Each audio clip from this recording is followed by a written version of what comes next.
서비 예수님, 한 주일 동안 잘 지내셨나요? 아직도 한낮에는 조금 덥긴 하지만 그래도 슬슬 날씨가 가을을 향해 달려가고 있는 것 같습니다. 금요일에 저기를 갔다 왔어요. 김연아. 갔다 왔는데 바람이 참 시원하게 불고 하늘도 참 맑고 너무 이제 정말 가을이구나를 느낄 수 있었던 시간이었습니다. 그런 시간이 너무나 짧다는 게 아쉬울 따름이죠. 이번 주는 연중 제26주일이고 오늘은 우리를 반대하지 않는 이는 우리를 지지하는 사람이다 라는 말씀을 중심으로 살펴보도록 하겠습니다. 여러분들에게 흥미진진한 이야기가 하나 있습니다. 마테오복음 19장 12절을 보면 하늘나라 때문에 스스로 고자가 된 이들도 있다. 받아들일 수 있는 사람은 받아들여라 라는 예수님의 말씀이 있습니다. 기쳐라. 고자가 뭔지 아는가? 성불고자. 어떻게 불고자인데?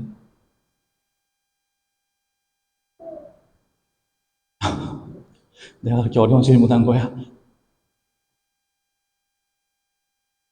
임신과 출산에 있어서 제대로 기능을 할 수 없는 사람들, 특히 남자를 고자라고 많이 부릅니다.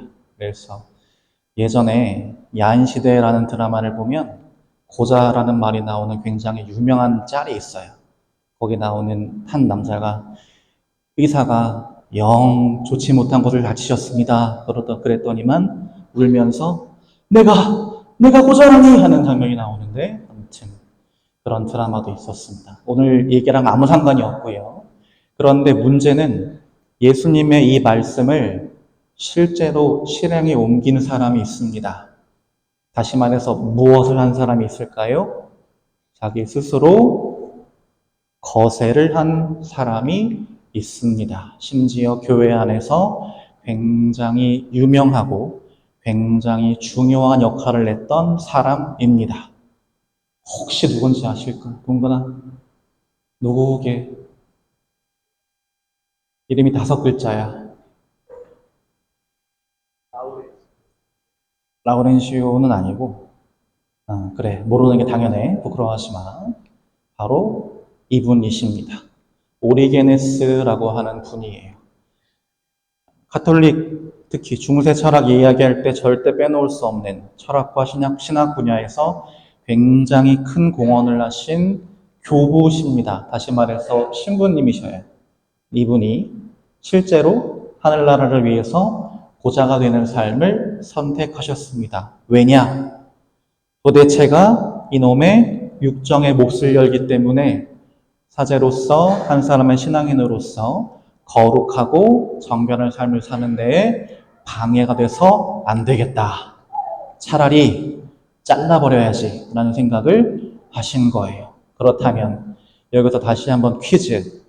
이분은 예수님의 말씀을 실천하기 위해서 이토록 대단한 일을 하셨으니 칭찬받으셨을까요? 소진아, 칭찬받으셨을까 이분? 어땠을 것 같아? 너 참 잘했다 했을까? 아니면 왜 그랬어 했을까? 교회에서. 그치, 그랬어요. 왜 그랬을까요? 교회에서는 오리게네스에게 굉장히 많은 비판을 가했습니다. 왜냐? 우리 그리스도인이 실행해야 할 그리스도인으로서의 성덕의 삶이라고 하는 것은 인간적인 부족함과 약함이라고 하는 것을 잘라버리고 없애버리고 해서 걷는 길이 아니라 내가 부족하지만 내가 약하지만 그럼에도 불구하고 나의 부족함과 약함을 십자가처럼 짊어지고 주님께서 우리에게 이야기하시는 그런 수덕 생활을 좋은 덕들을 하나하나 실천하면서 살아가는 것이 우리 그리스도인의 수덕 생활인데 그것이 신체기관 중 일부가 그 수덕 생활에 방해가 된다고 해서 잘라버리는 건 우리를 창조하신, 우리를 당신 모습대로 창조하신 하느님의 섭리에 어긋난다라고 판단했기에 교회에서는 오리게네스 교부에게 많은 비판을 가했습니다. 제가 이 이야기를 오늘 왜 들려드릴까요? 오늘 복음 말씀 중에 어떤 내용이 있었는지 기억나셔요? 모모가 너를 죄짓게 하거든 그것을 잘라버려라. 잘라서 던져버려라. 라고 하는 듣기만 해도 무시무시한 말씀이 오늘 등장하기 때문입니다. 근데 뭔가 앞뒤가 맞지 않아요. 정말 예수님의 말씀을 따라 보려고 스스로 거세한 사람은 교회에서 비판을 받았다고 하는데 예수님은 그럼에도 불구하고 모모가 너를 죄짓게 하거든 잘라버려라고 하시니 도대체가 이 말씀을 어떻게 이해해야 될지 난감하실 겁니다. 그래서 오늘은 이 말씀을 우리가 어떤 맥락에서 어떤 의미로 이해하고 받아들여야 할 것인가 라는 이야기를 드려보려고 합니다. 오늘 제1독서와 오늘 복음 말씀은 비슷한 사건이 일어나고 있어요. 제1독서에서 어떤 내용 나왔는지 기억나셔요? 하느님께서 모세에게서 성령을 조금 덜어서 이스라엘 백성들 중에 원로들에게 그 성령을 내려주십니다. 그러자 그 성령을 받은 원로들이 성령의 이끄심에 힘입어 방언을 하고 예언을 하기 시작해요. 그런데 한 가지 문제가 생겼습니다. 무엇이냐? 모세의 지시를 잘 따르는 충실한 원로들이 그렇게 하는 건 괜찮은데 여호수아가 보기에 저 사람들은 모세가 하는 말도 따르지 않고 천막 밖으로 나와서 하느님을 맞이하라는 그런 권고도 따르지 않고 천막 안에서 제 고집대로 하고 있던 사람들인데 왜 저 사람들도 예언을 하지? 왜 저 사람들에게도 성령이 내렸지? 라는 생각을 여호수아는 하게 됩니다. 그래서 모세에게 쪼르르 달려가서 뭐라고 해요? 저의 주인이신 모세님, 저 사람들 막으셔야 돼요. 어떻게 막으라고요? 예언 못하게 막으셔야 돼요. 라고 이야기합니다. 왜 막았을까요? 여호수아는. 어떤 마음으로? 모세의 말을 따르지 않는 저들이 하느님의 영을 받아서 예언을 했다라는 사실이 백성들 사이에 알려지면 백성들 사이에서 누구의 권위가 약해질까봐, 모세의 권위가 약해질까봐, 그러면 백성들 사이에 균열이 발생할까봐 마음을 담아서 모세에게 건의했던 겁니다. 그런데 모세가 그 말을 어떻게 받아들였나요? 아, 진짜 그랬어? 그러면 못하게 막아야겠네 했나요? 아니면 다른 말을 했나요? 모세는 그들을 막으려고 하지 않았습니다. 왜? 여호수아가 어떤 마음으로 자신한테 그런 간언을 한지를 알았기 때문이에요. 여호수아는 물론 겉으로는 이스라엘 백성들의 분열을 막기 위해서라고 하는 큰 뜻이 있지만 그 안에서는 어떤 마음이 있을까요? 아니, 쟤들은 우리 모세님 편도 아닌데, 우리 편도 아닌데 왜 저런 애들이 성령을 받고 왜 저런 애들이 예언을 해? 라는 시기와 질투의 마음으로 바라보고 있다는 걸 모세는 너무나 잘 알고 있었던 겁니다. 그래서 여호수아의 말을 듣지 않고 오히려 뭐라고 이야기하냐면 나는 차라리 주님의 온 백성이 예언자였으면 좋겠어 라고까지 이야기합니다. 이게 모세의 진심이었어요. 백성들 사이에서 자기의 권위가 높아지는 걸 원하는 게 아니라 모든 이스라엘 백성들이 하느님 말씀을 귀 기울여 듣고 그분의 뜻을 충실하게 따르는 그분의 참된 예언자로서의 삶을 살기를 모세는 바랐던 겁니다. 한편 오늘 복음을 보면 비슷한 상황이 벌어져요. 어떤 사람이 예수님의 이름으로 마귀를 쫓아내는 모습을 요한 사도가 목격합니다. 그리고 어떻게 하려고 했어요? 그가 우리를 따르는 사람이 아니므로 저희는 그가 그런 일을 못하게 막아보려고 했어요, 예수님. 하고 예수님께 보고해요. 그 말에는 어떤 의미가 숨어 있을까요? 예수님, 제가 우리 편도 아닌데 지들 멋대로 예수님의 이름으로 마귀 쫓아내요. 쟤 좀 혼내주세요. 그 안에 숨어 있었던 거예요. 그러자 예수님께서 어떻게 대답하셔요? 막지 마 라고 하십니다. 예수님의 마음도 비슷했기 때문이에요. 예수님도 당신 이름이 사람들 사이에서 드높아지고 당신의 인기가 높아지고 당신의 명예가 더 커지고 하는 걸 바라시지 않았어요. 예수님이 바라신 건 오직 한 가지, 모든 이스라엘 백성들이 하느님 아버지의 뜻을 잘 받아들이고 따름으로써 그분의 참된 백성이 되는 것이었습니다. 그래서 예수님은 뭐라고 하시냐면 그 사람 막지 마, 배척하지 마. 우리를 반대하지 않는 사람은 우리를 지지하는 사람이야 라고 말씀하시면서 그들을 당신 품에 포용하는 모습을 보여주십니다. 이렇게 병행되는 이야기가 오늘 독서와 복음에서 나오고 있지요. 다시 한번 정리해보면 여호수아의 생각은 이랬어요. 모세의 말을 따르지 않는 저 원로들에게도 하느님의 영이 내렸다는 사실이 드러나면 백성들이 모세의 건의에 의구심을 가지게 될 거고 순명하지 않을 거고 앞으로 사사건건 문제를 일으킬 거예요. 그러니 막으셔야 해요.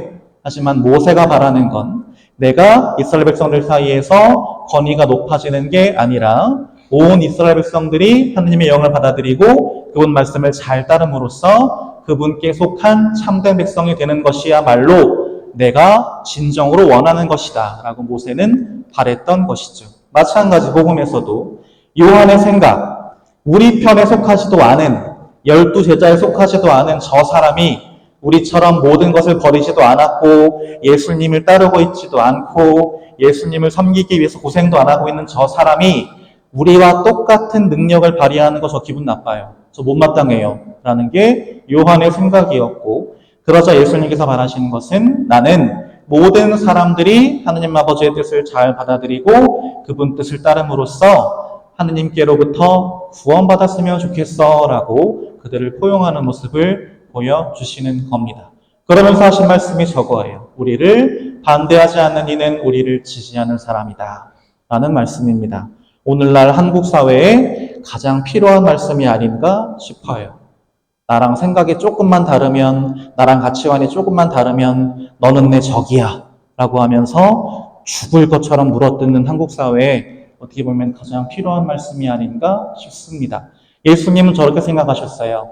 당신을 통해 드러나는 하느님 아버지의 뜻을 그 사람이 정면으로 거스르지만 않는다면 누구라도 당신의 이름으로 놀라운 일을, 하느님의 일을 할 수 있고 또 해야만 한다라고 예수님은 생각하셨던 겁니다. 그렇게 생각하실 수 있었던 이유는 우리를 생각하는 관점이 달랐기 때문이에요. 제자들의 우리와 예수님의 우리가 달랐기 때문입니다.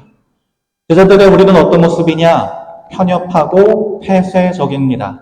나랑 가까운 사람, 나랑 이해관계가 맞아 떨어지는 사람, 나에게 피해를 안 끼치는 소수만을 우리 편으로 받아들여주고 그러지 않은 사람들은 배척하는 모습을 보이죠. 이 사진이 뭔지 아시겠어요? 한 아파트 단지 안에 철조망이 쳐져 있어요. 철조망 저쪽은 잘 못 사는 친구들이 사는 임대 아파트예요.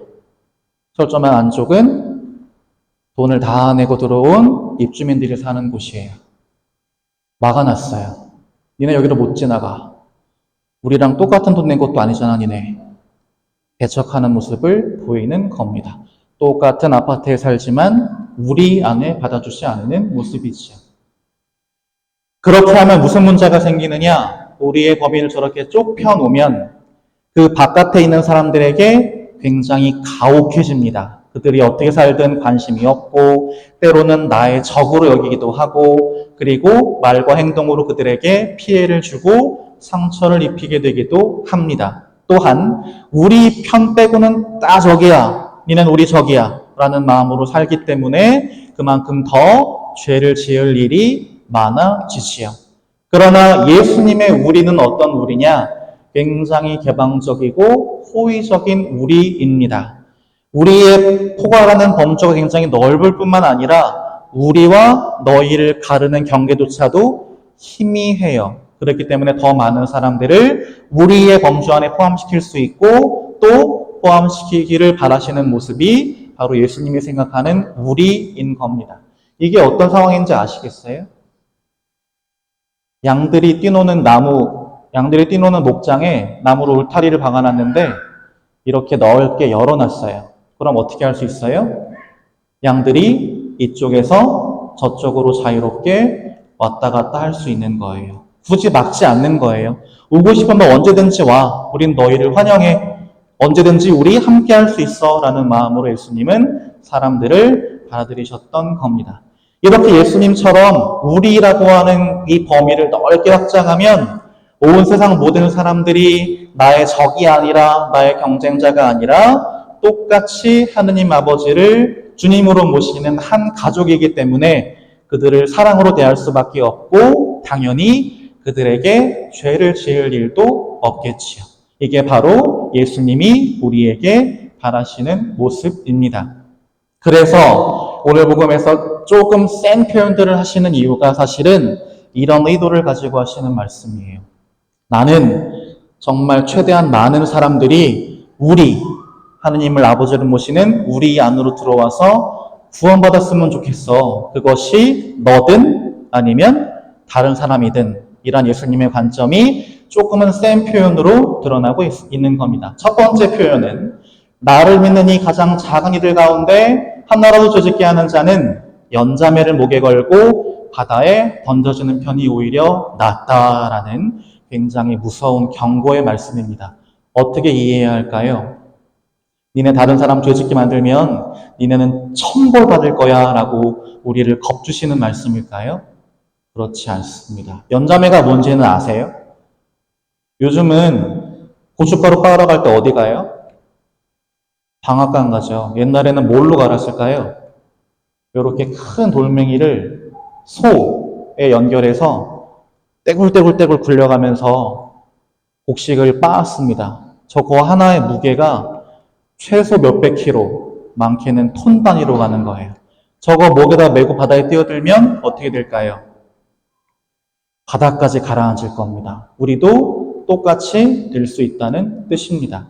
저렇게 얘기하시는 예수님의 본심은 니네가 탐욕에 눈이 멀어서 다른 사람 죄짓게 만들면 니들은 천벌받아가 아니라 어떻게 하란 말씀이냐면 당신을 믿는 아주 작고 약한 이들, 우리의 도움을 필요로 하는 이들, 하느님이 우리 손에 맡겨준 그 사람들 한 사람 한 사람을 우리도 예수님처럼 소중하게 여기고 그들이 구원받을 공동체에서 떨어져 나가지 않게, 그들이 가난함에 못 이겨서, 배고픔에 못 이겨서, 힘겨움에 못 이겨서 죄를 지어 하느님 백성으로부터 벗어난 일이 생기지 않게 너희들이 제발 잘 좀 사랑으로 보살펴줘 라는 뜻인 겁니다. 예수님의 구원 의지를 강조하시는 부분이지요. 마치 부유한 청년에게 하셨던 것처럼 우리에게도 말씀하시는 겁니다. 너희가 가진 것을 팔아서 저 가난한 사람들에게 나누어 주어라. 저들이 어떻게 할 수 있도록 먹고 사는 최소한의 것이라도 잘 유지하면서 하느님 백성으로서의 그 삶을 잘 살아갈 수 있도록, 그들이 구원받을 수 있도록 너희가 좀 더 나누고 베풀어서 저 사람들을 지켜줘라는 예수님의 권고 말씀인 것이죠. 두 번째 무서운 말씀, 오늘 보면서 반복적으로 나오는 말씀이죠. 내 손이, 내 발이, 내 눈이 너를 죄짓게 하거든 그것을 잘라버려라 라고 하는 무서운 말씀입니다. 이건 또 어떻게 이해할까요? 마찬가지 예수님의 관점이라면 진짜로 너 죄질 것 같으면 손이고 발이고 눈이고 다 잘라버려 라는 뜻일까요? 저게 만약에 사실 고지곧대로 저 말씀을 받아들이게 되면 어떤 일이 벌어질까요? 하느님 나라에는 사지 멀쩡한 사람이 한 사람도 없을 겁니다. 누구는 팔이 없고, 누구는 다리가 없고, 누구는 외눈박이고, 심지어 어떤 사람은 다 없고, 예수님이 바라시는 건 그런 게 아니겠죠. 그럼 이 말씀은 어떤 뜻으로 받아들여야 하느냐? 하느님 뜻을 거스르는 죄인은 하느님 나라에 필요 없으니 죄 질 것 같으면 다 잘라버려 라는 뜻이 아니라 무슨 뜻이냐면 저 가난하고 약한 사람들이 하느님께 소중한 것처럼 지금 내 말을 듣고 있는 너희도 하느님께 너무나 소중한 백성들이니 너희들 제발 죄짓지 않게, 그리고 죄지어서 하느님의 사랑으로부터 멀어지지 않게 정말 독한 마음 먹고 조심하렴, 독한 마음 먹고 죄를 멀리하렴, 그래서 나중에 꼭 구원받으렴이라고 하는 예수님의 선한 의지가 저 말씀 안에 들어있다라고 우리는 받아들일 수 있는 겁니다. 하느님의 뜻을 거슬러서라도 우리는 욕망을 채우려고 하는 모습들이 있지요. 특히 사악한 세력들이 우리를 그렇게 유혹합니다. 야, 한 번인데 어때? 남들도 다 그러고 살아. 라고 우리를 유혹하지요. 그럴 때 단호하게 그런 유혹들을 우리 마음으로부터 끊어버리라는 뜻이 바로 손, 발 잘라버려라. 눈을 파버려라. 라고 하는 말씀 안에 숨어있는 예수님의 뜻이라고 할 수 있을 겁니다. 우리가 죄를 짓는 이유는 우리가 하나님으로부터 멀어져서 구원받을 백성으로부터 벗어나게 되는 이유는 이런 마음을 품기 때문입니다. 이 정도는 괜찮겠지. 이번 한 번뿐인데 뭐 별 문제 있겠어? 이런 아니라고 나태한 마음이 우리를 점점 더 깊은 죄의 수렁으로 빠뜨리니 제발 너희들 하느님 백성으로부터 벗어나지 않도록 그런 아니란 마음을 벗어버리고 굳은 각오와 결심으로 죄악을 멀리하고 사랑을 적극적으로 실천해 다오라고 하는 예수님의 의도가 저 무시무시한 말씀 안에 들어있다고 할 수 있는 것이죠. 그래서 우리가 해야 할 일은 이거예요. 컵 속에 공기를 빼낼 생각만 하지 말고 물을 채워야 된다라는 뜻입니다. 무슨 의미일까요? 어떤 교수가 사람들한테 질문했어요. 빈 컵을 하나 갖고 와서는 이 컵 속에 있는 공기를 뺄 수 있는 방법은 뭘까요? 물었어요. 사람들이 별의별 이야기를 다 해요. 뚜껑으로 일단 막고 압축 펌프로 공기를 빼냅니다. 라고 하니까 한 사람은 그렇게 하면 압력 차이 때문에 컵이 깨지니 다른 방법을 써야 합니다. 설랑설레 왔다 갔다 했어요. 그러자 이 강사가 말하기를 이 컵 안에 물을 채우면 됩니다. 라고 이야기하는 겁니다. 우리 영혼도 마찬가지. 많은 신자분들이 아직도 그러고 계세요. 죄만 안 지으면 되겠지. 주님사만 안 빠지면 되겠지. 그럼 어떻게든 되겠지. 근데 분명히 하셔야 할 건 지옥에 안 가는 거랑 천국 가는 건 달라요. 지옥에 안 가면 어디 가요? 우리 교리에 따르면 어디가? 연옥 가요. 연옥도 되게 힘들어요. 저도 안 가봤지만 아직. 네. 기왕이면 다이렉트로 하나님 나라 가셔야지 뭐하러 연옥에서 그 고된 정화와 단련의 시간을 가지시려고 합니까? 그러시지 말고 죄만 안 지면 되겠지라는 아니란 마음 말고 적극적으로 사랑을 실천해야지라는 마음을 품으셔야 한다는 뜻입니다. 그래서 이번 한 주 살아가시면서 내가 아무 생각 없이 되게 무감각하게 때로는 습관적으로 저지르는 작은 소재들 혹시 뭐가 있나 한번 잘 생각해 보시고 혹시라도 그런 것들 때문에 내가 더 큰 죄에 빠지는 일이 없도록 깨어있는 모습으로 단호하게 끊어내는 연습을 한번 이번 한 주 해보시면 좋겠습니다.